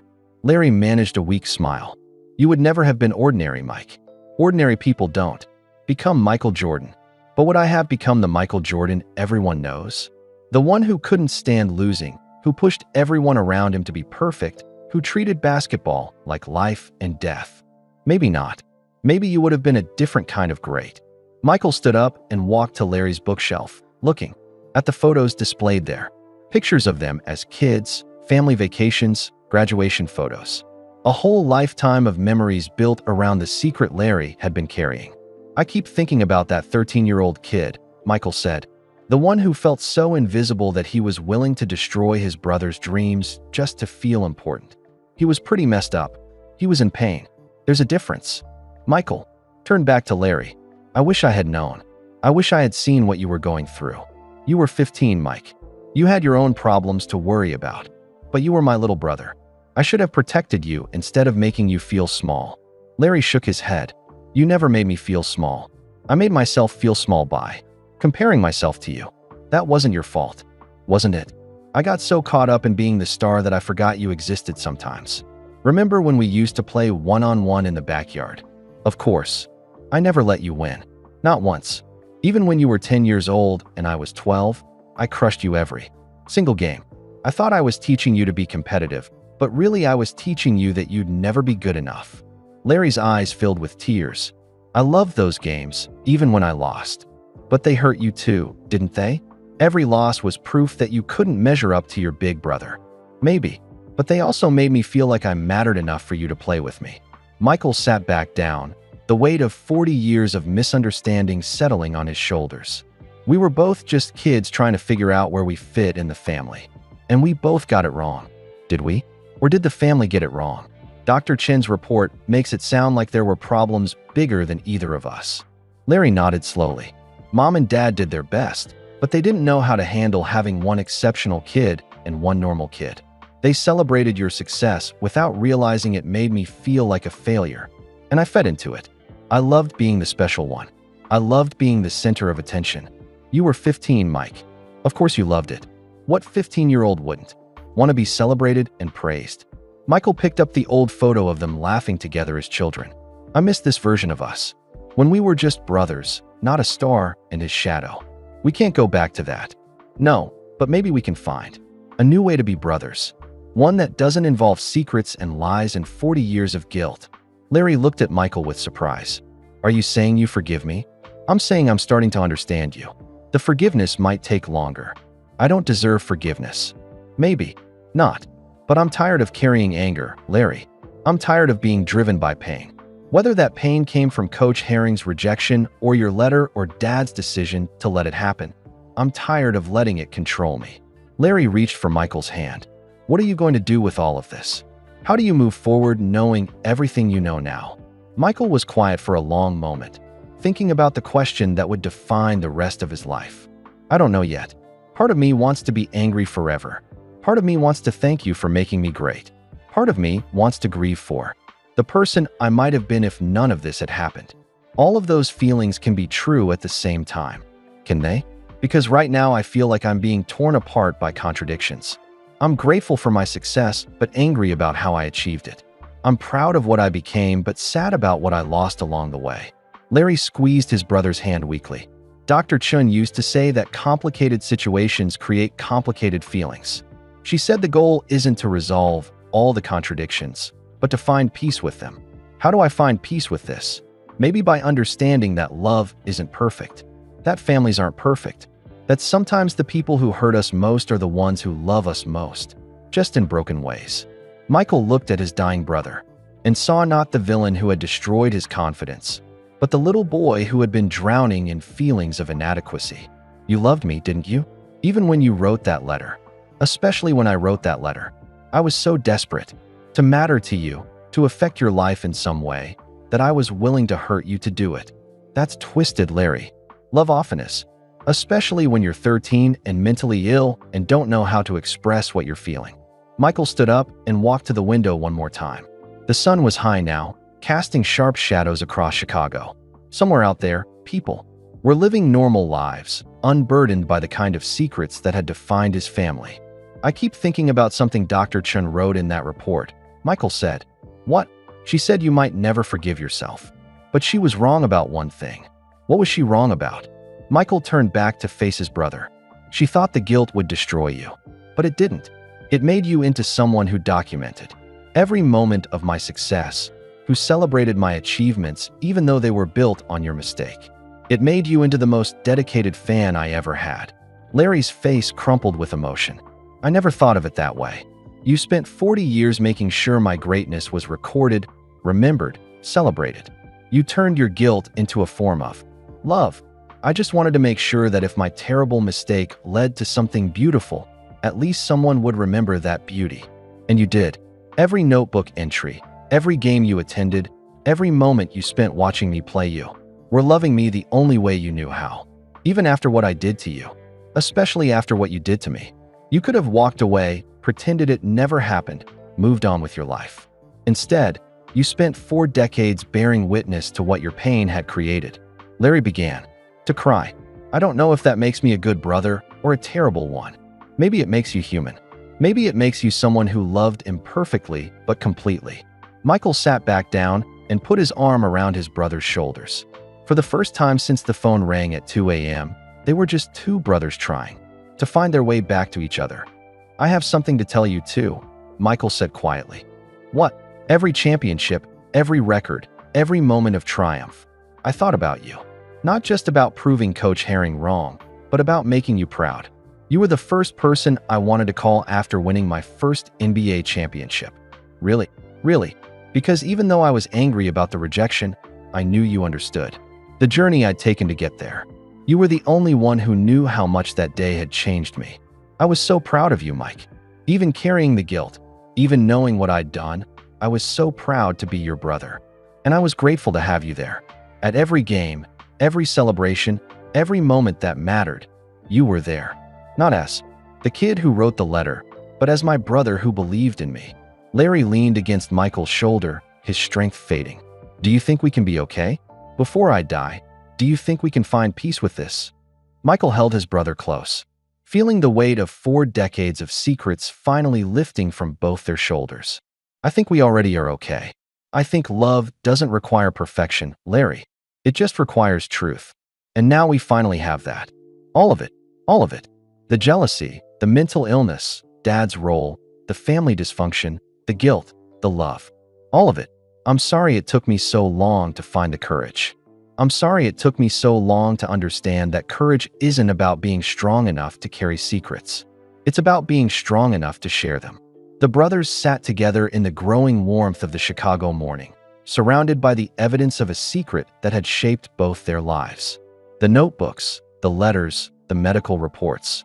All of it told the story of a family that had loved imperfectly but deeply. There's one more thing I need to tell you, Larry said as his eyes began to close with exhaustion. What's that? Thank you for becoming everything I always knew you could be. Even if it happened for all the wrong reasons, watching you become great has been the privilege of my lifetime. Michael held his dying brother and finally understood that sometimes the deepest wounds come from the people who love us most. And sometimes, if we're very lucky, those wounds can heal just in time. Larry dozed fitfully in Michael's arms for nearly an hour. When he woke, his breathing was more labored, his skin pale and cold. Michael could see that his brother was fading fast. How are you feeling? Tired, but also lighter somehow. Like I've been carrying a heavy bag for 40 years and finally set it down. Michael adjusted the blanket around Larry's shoulders. Is there anything else you need to tell me? Any other secrets? Larry was quiet for a long moment, staring at the ceiling. There's one more thing. Something I discovered just last week. Something that changes how I think about everything that happened. Michael's heart sank. After everything they'd been through, after finally reaching some kind of peace, there was more? What is it? Larry struggled to sit up straighter. Help me get to my bedroom. There's something I need to show you. Michael helped his brother stand and walked slowly to the bedroom. Larry pointed to his desk, where a manila envelope sat unopened. That came in the mail 5 days ago. It's from Coach Herring's widow. He died last month. Michael picked up the envelope, seeing his name written on it in shaky handwriting. She sent this to you. She sent it to both of us. But she addressed it to you because, well, you'll understand when you read it. Michael opened the envelope carefully. Inside was a handwritten letter and what looked like an old newspaper clipping. Coach Herring wrote this letter before he died. His wife said he'd been working on it for months, trying to find the right words. Michael unfolded the letter, seeing Coach Herring's familiar handwriting, the same writing that had been on the rejection notice 40 years ago. Dear Michael and Larry, he read aloud. I am writing this letter because I am dying, and there are things I need you both to know about that day in 1978 when I cut Michael from the varsity basketball team. Larry watched his brother's face as he continued reading. I have carried guilt about that decision for 43 years. Not because it was the wrong decision for the wrong reasons, but because it was the right decision for reasons I never told anyone. Michael looked up. What does he mean? Keep reading. When I received the letter allegedly from your father, I knew immediately it was forged. The handwriting was close, but not perfect. More importantly, the tone was completely wrong. James Jordan would never have written such a letter about his son. Michael's hands began to shake. He knew it was fake from the beginning. I called James to confront him about the letter. When he told me he hadn't written it, I should have thrown it away and put Michael on the varsity roster. Instead, I made a decision that has haunted me ever since. What decision? Keep reading, Mike. I had been coaching high school basketball for 15 years by then. I had seen hundreds of talented players come through my program, but I had never seen anyone with Michael's combination of skill, athleticism, and basketball intelligence. I knew that if Michael made varsity as a sophomore, he would dominate immediately. Michael set the letter down for a moment, his mind racing. Where is this going? Trust me, just keep reading. Here's what I never told anyone. The varsity team that year was special. We had 5 seniors who had played together since middle school. They were good kids from difficult backgrounds who saw basketball as their only chance for college scholarships. I knew that if Michael joined the team, he would quickly become the star. The ball would go to him, the plays would be designed around him, and those 5 seniors would become role players on their own team. Michael's throat tightened as he began to understand. I made the decision to cut Michael not because he wasn't good enough, but because he was too good. I was protecting those seniors' chances for scholarships and their senior season memories. Oh my God, Michael whispered. I told myself it was only for 1 year. Michael would dominate JV as a sophomore, then join varsity as a junior and still have 2 years to showcase his talents for college scouts. The seniors would get their moment, and Michael would get his later. Larry reached over and touched the letter. There's more. What I didn't anticipate was how the rejection would affect Michael emotionally. I watched him transform from a confident, happy kid into someone driven by anger and pain. I saw him work harder than any player I'd ever coached, pushing himself to exhaustion every day. Michael continued reading, his voice getting quieter. By the time Michael's junior year came around, I realized I had created something unprecedented. The rejection hadn't just motivated him, it had forged him into a basketball machine. He played with an intensity and focus that scared other players. He had turned my practical decision into his life's mission. He watched me change. He documented it just like I did. Keep reading. I want both of you to know that I never regretted keeping Michael off varsity that year because I saw what it created. All 5 of those seniors got college scholarships. They had their moment in the sun. And Michael became something greater than I ever imagined possible. Michael's eyes filled with tears as he read the final paragraphs. Larry, I know you've carried guilt about forging that letter, but you need to know that your letter didn't cause Michael's rejection. It just gave me an excuse to do what I was already planning to do. I had already decided to keep Michael on JV for that 1 year to protect the seniors. Michael dropped the letter and stared at Larry. Your letter didn't matter? It mattered, but not the way we thought. Coach Herring was already going to cut you for completely different reasons. So all this guilt you've been carrying was for something that wouldn't have changed the outcome anyway. Larry's voice was filled with wonder. I spent 40 years thinking I changed your life with that letter, but you would have been cut even if I'd never written it. Michael picked up the newspaper clipping that had been in the envelope. It was from the local sports page, dated March 1979. The headline read, Laney High Seniors Complete Cinderella Season with State Championship. Those 5 seniors won the state championship that year because they had the chance to be the stars of their own team instead of role players on yours. Michael read the article about the championship game. All 5 seniors had scored in double figures. 3 of them received college scholarships based on their performance that season. Coach Herring's plan worked perfectly. Those kids got their dreams, and you got the motivation that made you the greatest player who ever lived.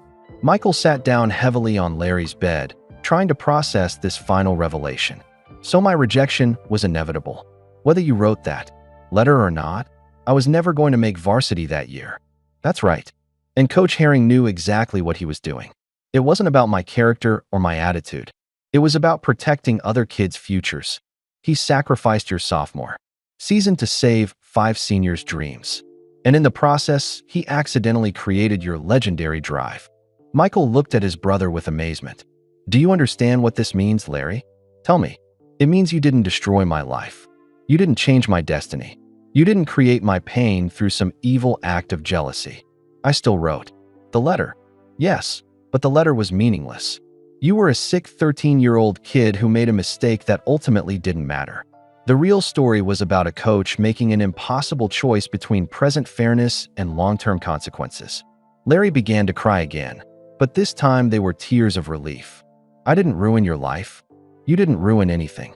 If anything, your letter gave Coach Herring cover for a decision he was already going to make. You accidentally helped him protect those seniors while giving you something to feel guilty about. 40 years of guilt for nothing. Not for nothing. For love. You carried that guilt because you loved me enough to care about how your actions affected me. even when those actions turned out to be irrelevant. Michael picked up Coach Herring's letter and read the final paragraph aloud. Michael, I hope you can forgive an old coach for manipulating your sophomore year for the greater good. And Larry, I hope you can forgive yourself for a letter that changed nothing except your own peace of mind. You are both good men who deserve to know the truth.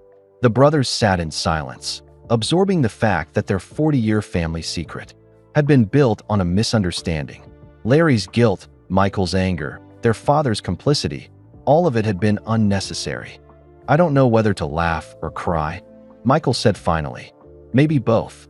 All these years, you've been torturing yourself over something that didn't even matter. And I've been angry at you for something you didn't actually cause. But we learned something important from all this pain. What?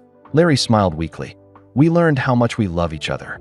It took 40 years and a deathbed confession, but we finally talked about the things that mattered. We finally told each other the truth about how we felt. Michael nodded, understanding. The letter brought us together, even though it didn't need to exist. Maybe that was its real purpose. Not to get you cut from basketball, but to eventually bring us to this moment of honesty. Michael helped Larry back to the living room, both of them emotionally drained, but somehow lighter. The weight of secrets was finally gone, replaced by the strange relief of discovering that their greatest family tragedy had been built on a misunderstanding. What happens now? Larry asked as they settled back on the couch. Now we spend whatever time you have left being brothers. Real brothers. No secrets, no guilt, no lies. Just love. Just love. Complicated, imperfect, human love. Larry closed his eyes, exhaustion overwhelming him. I can live with that. Or die with it. Michael held his brother's hand and watched him drift off to sleep, finally understanding that sometimes the truth sets you free in ways you never expected. The secret that had divided them for 40 years had ultimately brought them closer together than they'd ever been. Michael sat quietly watching Larry sleep, his mind racing with everything he'd learned in the past 10 hours. The afternoon sun streamed through the apartment windows, casting warm light across his brother's peaceful face. For the first time in years, Larry looked calm, as if the weight he'd been carrying had finally been lifted. His phone buzzed with text messages, people wondering where he was, meetings he was supposed to attend, a world that expected Michael Jordan to be somewhere else. But there was nowhere else he wanted to be than right here, holding his brother's hand as they both processed the truth that had changed everything. Larry stirred and opened his eyes slowly. How long was I asleep? About 2 hours. How are you feeling? Different. Lighter. Like I can breathe for the first time in decades. Larry struggled to sit up, his strength clearly fading. Mike, I need to ask you something important. Anything. What are you going to do with all of this? How do you live with knowing that your entire career was built on a misunderstanding? Michael had been asking himself the same question. Everything he thought he knew about his motivation, his drive, his legendary competitiveness, it all had to be re-examined in light of what he'd learned. I don't know yet. Part of me feels like my whole identity was fake. But it wasn't fake, Mike. Your accomplishments were real. Your greatness was real. The pain that drove you might have been unnecessary, but what you did with that pain was extraordinary. Michael stood up and walked to the window, looking out at the city where he'd won 6 championships. But if I'd known the truth back then, would I have become the same player? Would I have had the same drive without thinking I had something to prove? Maybe not, but maybe that's okay. Maybe you would have been great in a different way, a happier way, possibly, but we'll never know, and that's not necessarily a bad thing. Michael turned back to face his brother. What do you mean? Larry's voice was getting weaker, but his words were clear. Sometimes we need our pain to become who we're meant to be, not because the pain is good, but because of what we choose to do with it. So you think everything happened the way it was supposed to. I think everything happened the way it did. And you turned a difficult situation into something beautiful. That's not fake, Mike. That's heroic. Michael sat back down beside Larry, still struggling with the contradictions in his own feelings. I keep thinking about all the players I pushed too hard, all the teammates I was cruel to, all the relationships I damaged because I couldn't stand losing. Those things were real, and they were part of the cost of your greatness. Was it worth it? Was becoming the greatest player ever worth becoming someone who hurt other people? Larry considered the question carefully. Only you can answer that. But I can tell you what I saw from the outside. What did you see? I saw someone who inspired millions of people to never give up. I saw someone who showed the world what's possible when you refuse to accept limitations. I saw someone who turned personal pain into universal inspiration. But at what cost to myself? To my family? To the people around me? At a real cost, but also with real benefits. Your competitiveness hurt some people, but it also lifted others. Your drive was exhausting, but it was also inspiring. You were complicated, Mike. Great people usually are. Michael picked up one of Larry's notebooks and flipped through the pages randomly.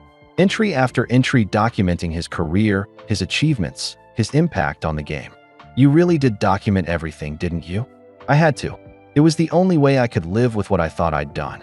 But now I realize I was documenting something else entirely. What?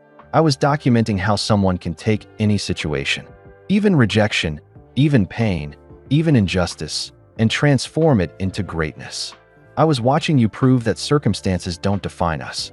Choices do, even when those circumstances were based on lies. Especially then, because you didn't know they were lies. You made the choice to be great based on the information you had. That makes your achievements even more impressive, not less. Michael set the notebook aside and looked at his dying brother with new understanding. You've spent 40 years being my biggest fan. I've spent 40 years being amazed by what you became. Even carrying the guilt, even thinking I'd caused your pain, I was so proud to be your brother. And I've spent 40 years taking that support for granted. No, you haven't. You called me after every big game. You included me in every celebration. You made sure I was part of your success even when you thought I was just the little brother cheering from the sidelines. But I never really saw you, did I? I was so focused on proving everyone wrong that I forgot to appreciate the people who were already on my side. Larry reached for Michael's hand with surprising strength. That's not true. You saw me. You just saw me the way you needed to see me, as your brother, your supporter, your family. You didn't need to see my pain because I didn't want you to see it. Why not? Because your job was to be great. My job was to love you. We both did our jobs. Michael felt tears forming in his eyes. But your job shouldn't have included carrying 40 years of unnecessary guilt. Maybe not. But it did include watching you become everything I always knew you could be. And that was the privilege of my lifetime. Even knowing what you know now, even knowing the letter didn't matter. Especially knowing that. Because now, I understand that I didn't create your greatness through some terrible mistake. I witnessed your greatness despite my terrible mistake. That's even better. Michael stood up and began pacing again, his mind working through the implications of everything he'd learned. Larry, I need to tell you something. Something I've never told anyone. What? There were times during my career when I hated what I'd become. Times when I looked in the mirror and didn't recognize the person staring back at me. Times when I wished I could just enjoy playing basketball instead of needing to dominate it. I know. You know. I could see it sometimes. In interviews, in the way you looked after big wins. You seemed almost angry that you'd succeeded, like success was a burden instead of a joy. It was a burden. Because I was playing for all the wrong reasons. I thought I was playing to prove Coach Herring wrong, to show everyone who doubted me that they were mistaken. But really, I was playing to heal a wound that didn't need to exist. Larry struggled to sit up straighter. But Mike, that's the beautiful part of this whole story. What is?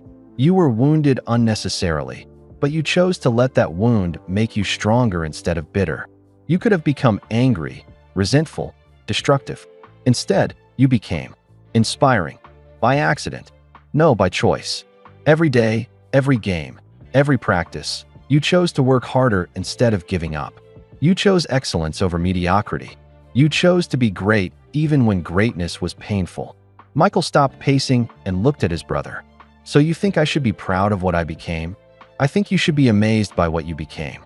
Not because of the circumstances that shaped you, but because of how you responded to those circumstances. Even though they were based on lies. Especially because they were based on lies. You became great not because the universe was against you, but because you thought it was and decided to fight back anyway. That's not tragic, Mike. That's heroic. Michael sat back down, feeling something shift inside him. For the first time since learning the truth, he was beginning to see his story differently. So what do I do now?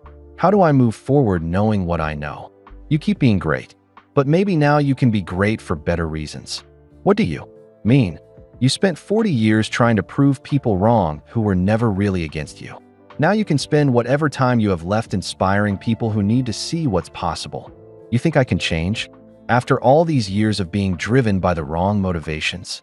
I think you already have changed, just by sitting here with me, listening to the truth, choosing understanding over anger. You've already shown me a different version of Michael Jordan. A better version, a more complete version. The competitor and the brother, the legend and the human being.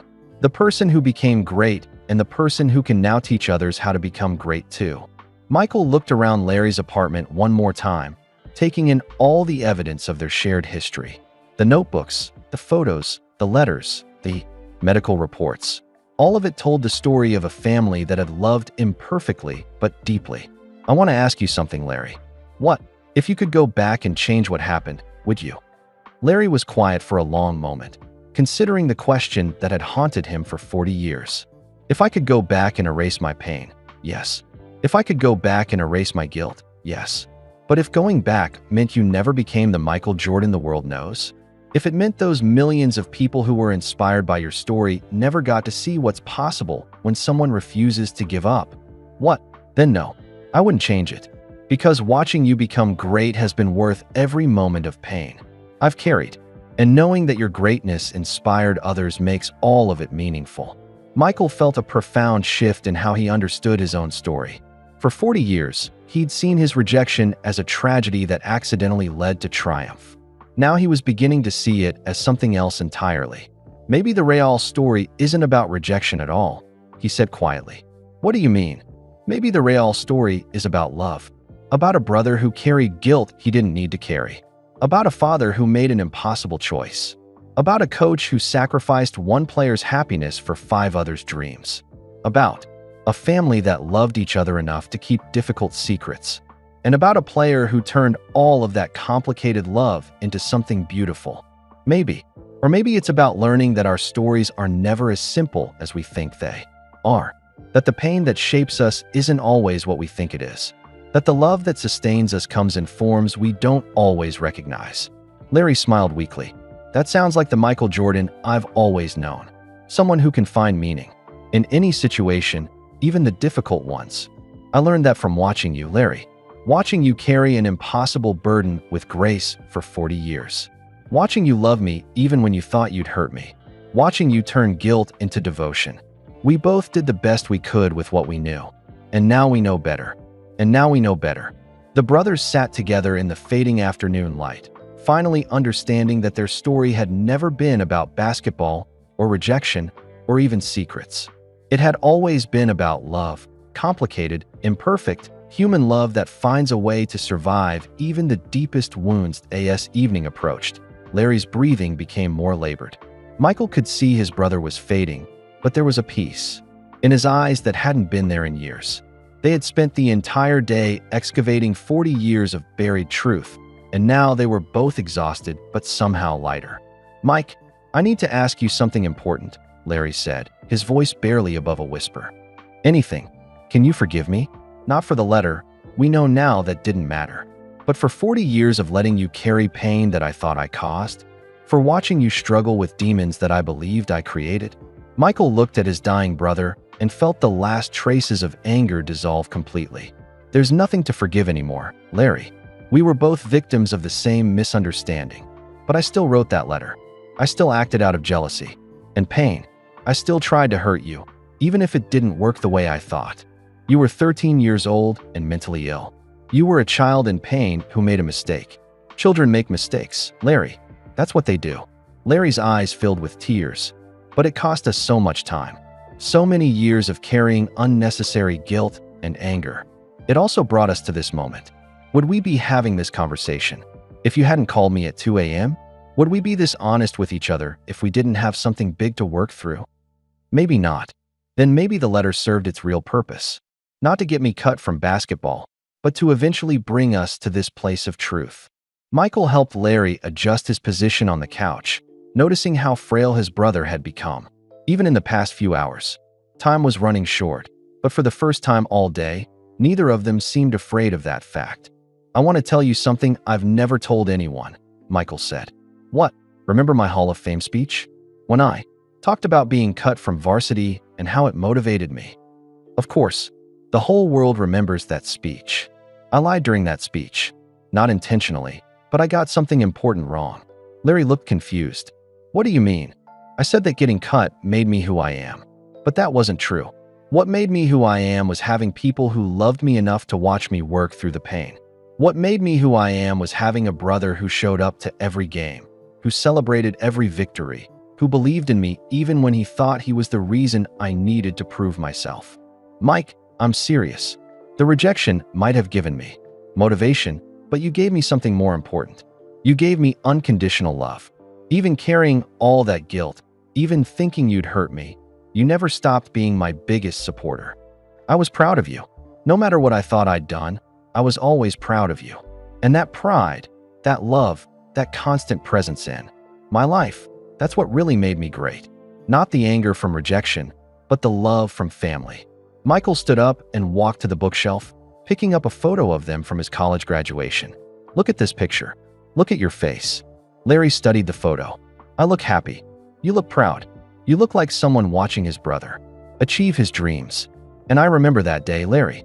I remember looking for you in the crowd after I got my diploma. I remember seeing you cheering louder than anyone else. It was one of the happiest days of my life. Mine too. And not because I graduated, but because I saw how proud you were. That's what really motivated me, Larry. Not proving Coach Herring wrong, but making my family proud. Larry began to cry softly. I never knew you felt that way. I never told you. I was so focused on being tough, on being the competitor who didn't need anyone, that I forgot to tell the people I loved how much they meant to me. You're telling me now. I'm telling you now because I finally understand what really happened between us. We both spent 40 years thinking the wrong thing was the most important thing. What do you mean? Michael sat back down and took his brother's hand. We thought the letter was the most important thing, but the letter was just a piece of paper. The love we had for each other, that was the real force that shaped both our lives. How so? You wrote the letter because you loved me enough to want my attention, even if it meant hurting me. I became great because I loved you enough to want to make you proud, even when I thought I was just trying to prove everyone wrong. Larry squeezed Michael's hand weakly. So love was always the real story. Love was always the real story. Everything else, the basketball, the championships, the fame, that was just the stage where our love played out. That's beautiful, Mike. It's true. And I need you to know something else. What? I forgive you. Completely. For the letter, for the guilt, for the 40 years of secrets. I forgive all of it because I finally understand that it all came from love. Larry's face crumpled with emotion. Thank you. I've been waiting 40 years to hear those words. And I forgive myself too, for being so focused on proving everyone wrong that I forgot to appreciate the people who were already on my side. For being so competitive that I sometimes forgot to be kind. For carrying anger that hurt me more than it helped me. You were doing the best you could with the pain you thought you had to carry. We both were. And now we can let it go.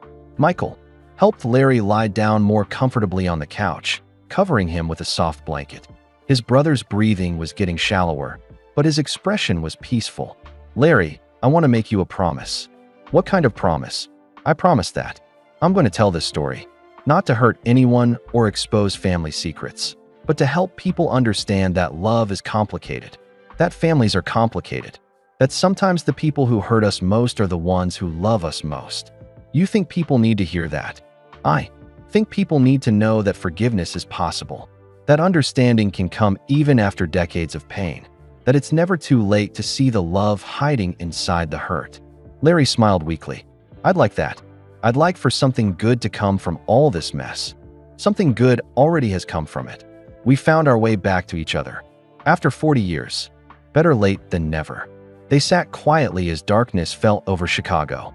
Michael realized that in 12 hours, his entire understanding of his life had changed.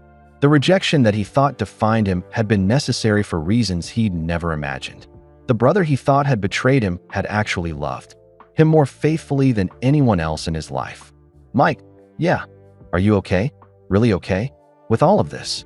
Michael considered the question carefully. I'm better than okay. For the first time in my adult life, I feel free. Free from what?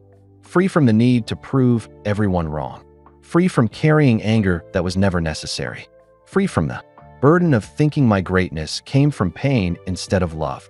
What will you do with that freedom? I don't know yet. Maybe I'll learn how to enjoy victories instead of just moving on to the next challenge. Maybe I'll focus on inspiring people instead of intimidating them. Maybe I'll remember that basketball is supposed to be fun. Larry chuckled softly. Fun? What a concept. You taught me about fun, when we were kids, before everything got complicated.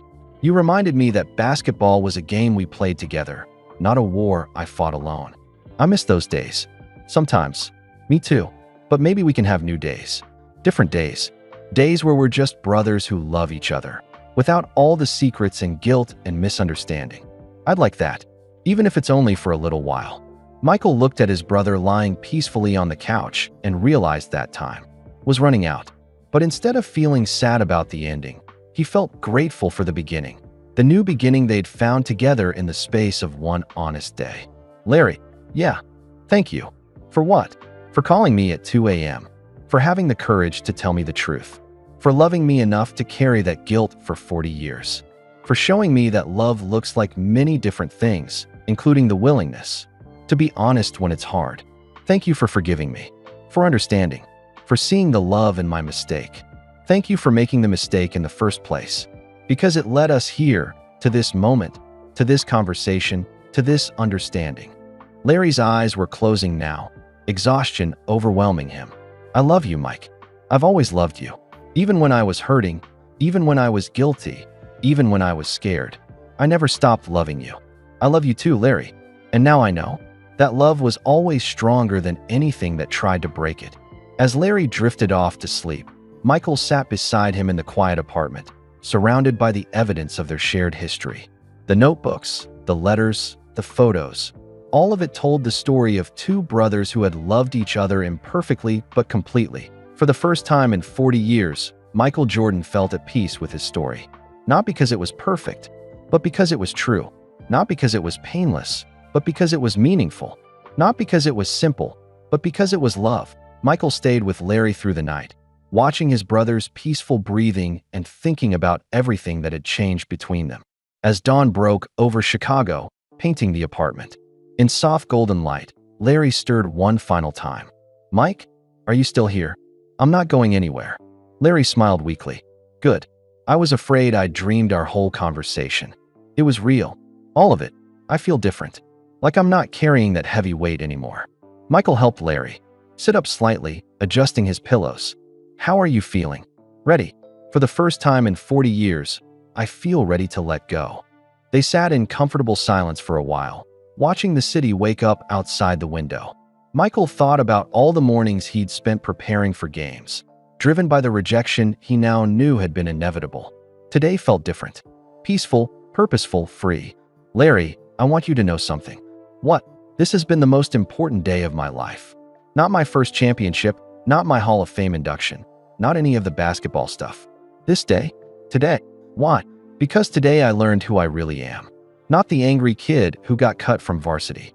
Not the competitor who needed to prove everyone wrong. Just Michael, your brother. Larry's eyes filled with tears. That's all I ever wanted you to be. Just my brother. I know that now. And I want you to know that being your brother has been the greatest honor of my life. Even after everything. Especially after everything. Because everything led us here, to this moment, to this understanding. Larry reached for Michael's hand with what little strength he had left. I need to tell you one more thing. What? I'm not afraid anymore. I'm not afraid to die because I'm not taking any secrets with me. I'm not leaving any love unspoken. We said everything that needed to be said. Michael squeezed his brother's hand gently. We did. We finally did. And Mike, yeah, I want you to promise me something. Anything. Promise me you'll remember the good parts. Not just today, but all of it. The backyard games when we were kids. The way you used to let me tag along with your friends. The way you always made sure I was included in everything important. I promise. And promise me you'll be happy. Really happy. Not just successful, but genuinely happy. I don't know if I remember how to be happy. You'll learn. You have time to learn. And you have people who love you to help you figure it out. Michael felt tears streaming down his face. I don't want to lose you, Larry. You're not losing me. You're gaining something. What? The truth. The real story of our family. The knowledge that love survived everything we put it through. You'll carry that with you forever. But I'll miss you. You'll miss the guilt and the secrets and the pain we shared. But you'll remember the love. And that's the part that matters. Larry closed his eyes, breathing slowly and peacefully. Mike, I'm here. Thank you for forgiving me. Thank you for understanding. Thank you for loving me enough to see past my mistakes. Thank you for trusting me with the truth. Thank you for loving me enough to carry that burden for 40 years. We did okay, didn't we? In the end, we did okay. We did better than okay. We found our way back to each other. Larry opened his eyes one last time and looked at his brother with complete peace. I love you, Mike. Always have, always will. I love you too, Larry. More than basketball, more than winning, more than anything. Larry smiled, closed his eyes, and took one final, peaceful breath. Michael held his brother's hand for a long time after he was gone, feeling the weight of 40 years of secrets finally lift completely. Larry had kept his promise. He'd told the truth, all of it, and now both of them were free. Michael stood before a packed auditorium at the University of North Carolina. He'd been invited to speak about overcoming adversity, and the audience expected to hear the familiar story about being cut from his high school basketball team. Instead, he was going to tell them about Larry. Thank you for having me here today, Michael began, looking out at the sea of faces. I was invited to talk about overcoming adversity, and I want to tell you a story, but it's not the story you're expecting to hear. The audience settled in, curious about where this was going. 6 months ago, my brother called me at 2 a.m. with a secret he'd been carrying for 40 years. He was dying, and he needed to tell me something that would change everything I thought I knew about my own life. Michael paused, feeling Larry's presence with him. For my entire career, I've told people that being cut from my high school basketball team motivated me to become great. I've said that rejection taught me to never give up, to always prove the doubters wrong. And that was true, but it wasn't the whole truth. He could see people leaning forward, intrigued by this unexpected direction. The whole truth is more complicated and more beautiful than the simple story I used to tell. The whole truth is about family, about love, about the ways we hurt each other and heal each other, often at the same time. Michael told them about Larry's letter, about their father's decision, about Coach Herring's impossible choice. He told them about 40 years of carrying unnecessary guilt and anger. He told them about mental illness and family dysfunction and the price of perfection. My brother didn't create my greatness, Michael continued, but he taught me something more important than greatness. He taught me that love can survive anything: lies, secrets, decades of misunderstanding, even death. The audience was completely silent, hanging on every word. When Larry was dying, he asked me to forgive him, but what I realized was that there was nothing to forgive. We were just a family trying to love each other imperfectly but completely. Michael's voice grew stronger as he reached the heart of his message. So here's what I want you to understand. Your stories are never as simple as they seem. The pain that shapes you might not be what you think it is. The love that sustains you might come in forms you don't recognize. And the people who hurt you most might also be the people who love you most. He paused, thinking about Larry's final words. My brother spent his last day on earth making sure I understood that I was loved, not because of what I achieved, but because of who I was. He wanted me to know that being Michael Jordan the basketball player was impressive, but being Michael Jordan the brother was enough. That's the real lesson I want to share with you today. Not that rejection makes you stronger, though it can. Not that anger motivates greatness, though it might. But that love, even imperfect love, even complicated love, even love that comes wrapped in pain, is the force that really transforms us. Michael looked out at the audience and saw tears in many eyes. My brother is gone now, but his love isn't. It lives in every story I tell about him, every lesson I learned from him, every moment I choose understanding over anger. He taught me that forgiveness isn't about forgetting the past. It's about choosing to see the love that was always there, even when it was hidden. So I want to challenge you today. Look at your own stories differently. Look for the love hiding in your pain. Look for the family members who are carrying burdens you don't know about. Look for the chances to choose understanding over judgment, forgiveness over resentment, love over fear. Michael's voice cracked slightly as he reached his conclusion. The night my brother called me, I thought he was going to destroy everything I believed about myself. Instead, he gave me the greatest gift of all, the truth that I was always loved, even when I didn't know it, especially when I didn't know it. That's what I want for all of you. I want you to know that you're loved, not because you're perfect, not because you never make mistakes, not because you achieve great things, but because you're human, because you're someone's brother or sister or child or friend. Because love doesn't require perfection. It just requires presence. Michael paused one final time, feeling Larry's love surrounding him. My brother Larry taught me that the greatest victory isn't winning championships or breaking records. The greatest victory is learning to see the love that was always there, waiting for us to be brave enough to recognize it. Thank you. The auditorium erupted in applause, but Michael barely heard it. In his heart, he heard something else. Larry's voice, proud and peaceful, saying the words he'd waited 40 years to hear. You got it right, Mike. You finally got it right. As Michael left the stage, he realized that his brother's greatest gift hadn't been calling him that night with a secret.